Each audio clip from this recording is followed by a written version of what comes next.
Hello folks, Ricky Tang here, and thanks to these lovely guys, oh you can't see it because of the sunshine, Cotswold BMW Motorrad, yes, part of the BMW Cotswold group, with minis if you want them, and obviously BMW cars, but I'm here at Motorrad to ride the R9T Scrambler. Now we have some option 719 bells and whistles on there as well. Now I don't know if the GoPro will pick this up. I might have to come at it with a phone shortly, but this one's got some paint protection film. Can you see the little seam there, the little line there? It's got some paint protection on there, down here as well for your knees.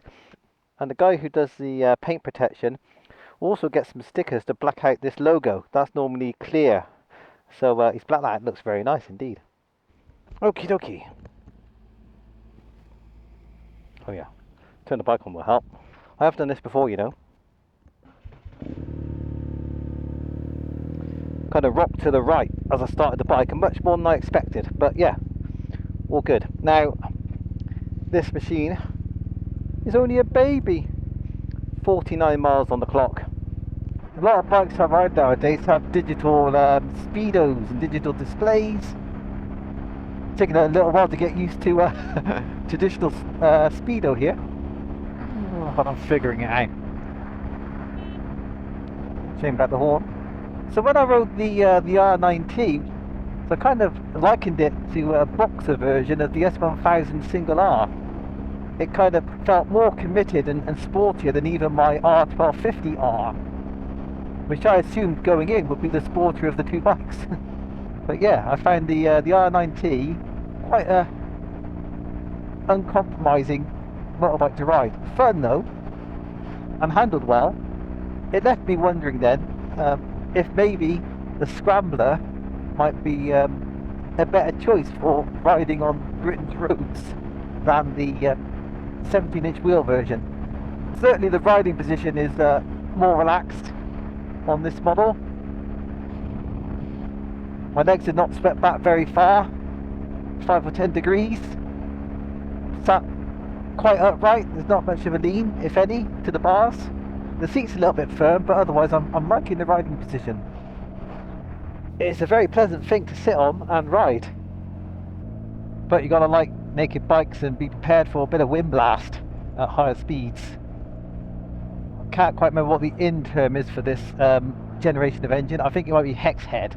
I know you got cam head, hex head. I think my R1250R is a wet head. It's got water-cooled cylinder heads. I do like its character. It is grunty. Yeah, there's no lack of acceleration when you open that throttle. Obviously it tails off towards the top end. That's not where the power lives. But in real life, it's a lot of fun. No quick shifter on this model. That's fine. Clutch actually quite light. Quite a pleasant clutch feel there. And it is span adjustable as well. That's nice, thank you very much. Although, because it's got some option 719 kind of bells and whistles on it, I don't know if the brake levers are optional extras or not. Wow. Wow. Certainly feels as punchy as the road biased R9T. Can't imagine there's any differences in the gearing.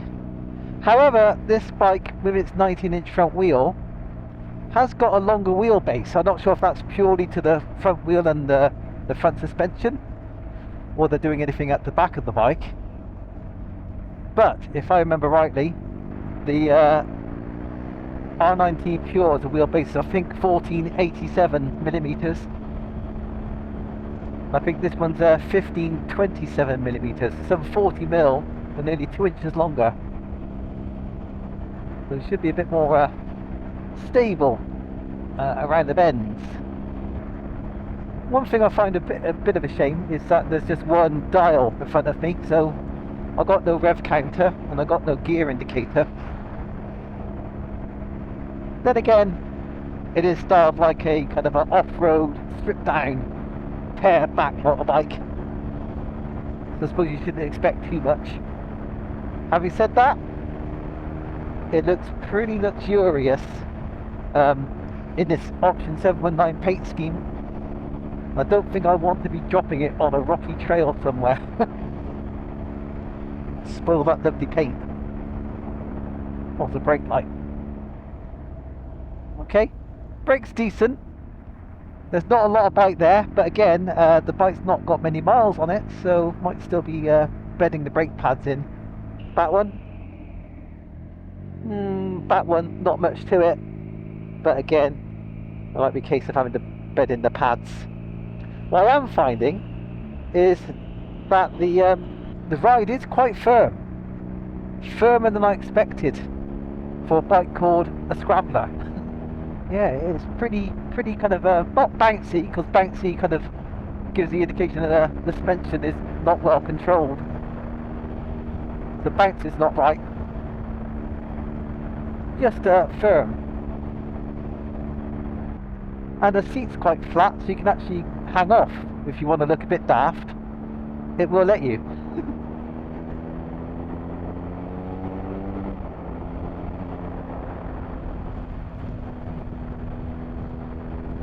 Yeah, it's not getting upset with mid-corner bumps.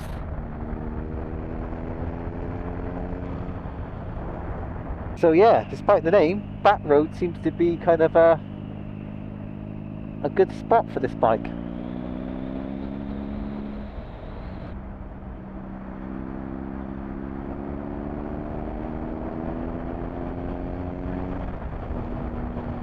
Yeah, it doesn't quite turn in like a 17-inch front wheel bike. It does feel a slight delay in turning it in. But it's a joy, really. As long as the roads aren't too bumpy.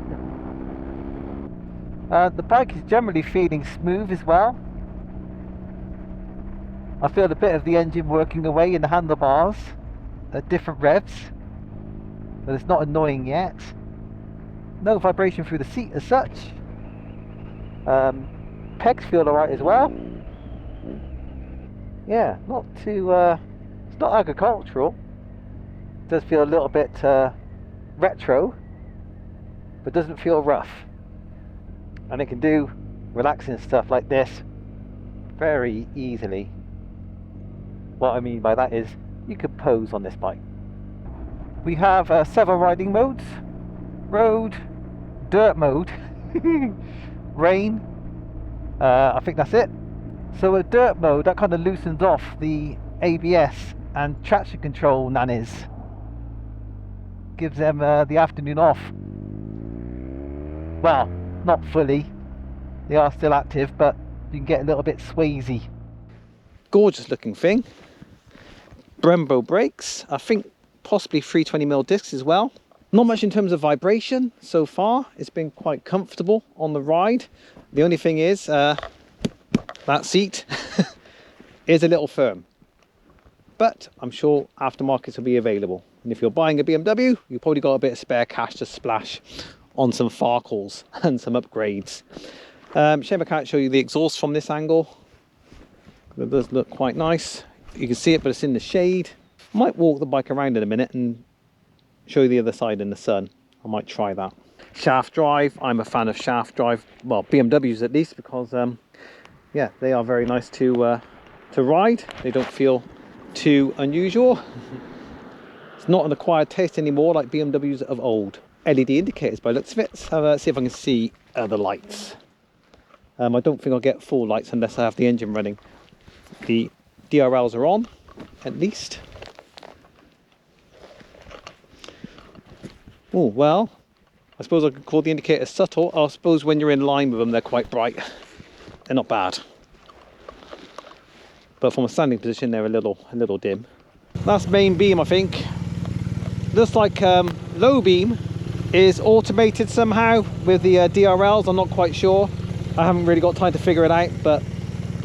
Oh, actually, I think the low beam's on now. The bike's running. Let's see if we can swap the bike around here while the sun's shining.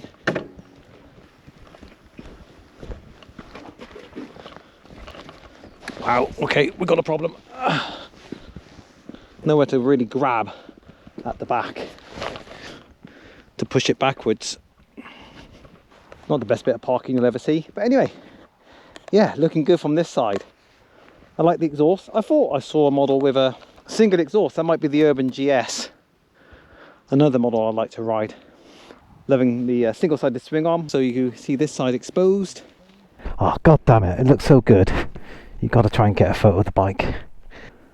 Oh, 1% battery.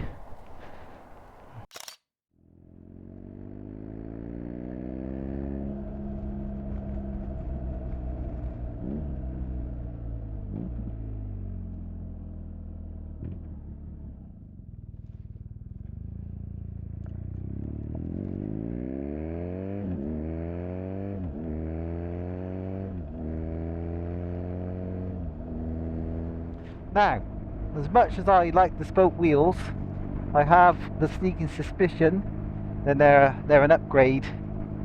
I think this bike comes with cast wheels as standard. So, you know the way it is with BMWs generally. If you want the nicest bits, you got to be prepared to pay extra for them. You got to budget for that.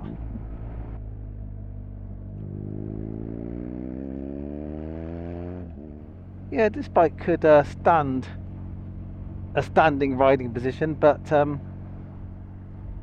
you can't grip anything with your knees, which is a bit of a downside.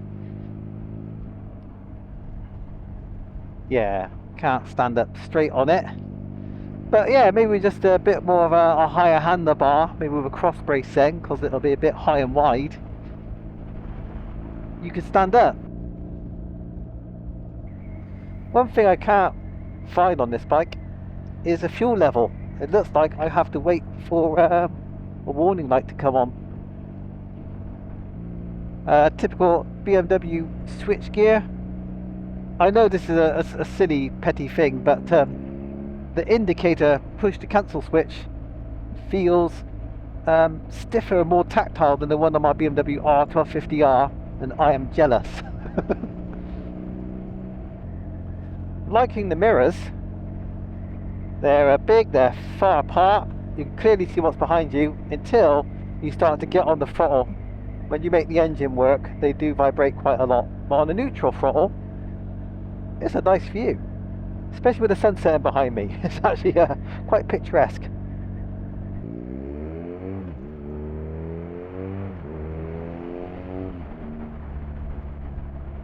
Yeah, going up the box is okay. It's a little bit of a lurch through it, through the bike when you change up at speed. But if you do it in a more relaxing riding manner, then it sticks up quite nicely. And going down the box is very nice as well. So we're nearly back at base. Back at Cotswold Motorrad. I'm going to tell you that I've had a thoroughly enjoyable time on the nineT Scrambler. If you want to ride one of these machines, or you got an idea of riding one of the other ones that are in BMW's range, get in touch with these guys. They'll be only too happy to get you out on one of their demo bikes. So I can see myself basically owning one of these. It's a great bike to ride. Just personally, I think I need to soften off a little bit and get a nicer seat for my body. But other than that, it's a good bike. Enjoyable ride. Right folks, see you down there in the comments. Leave a like and consider subscribing if you like my videos. Until the next one, see you soon. Take care. Ta-ra.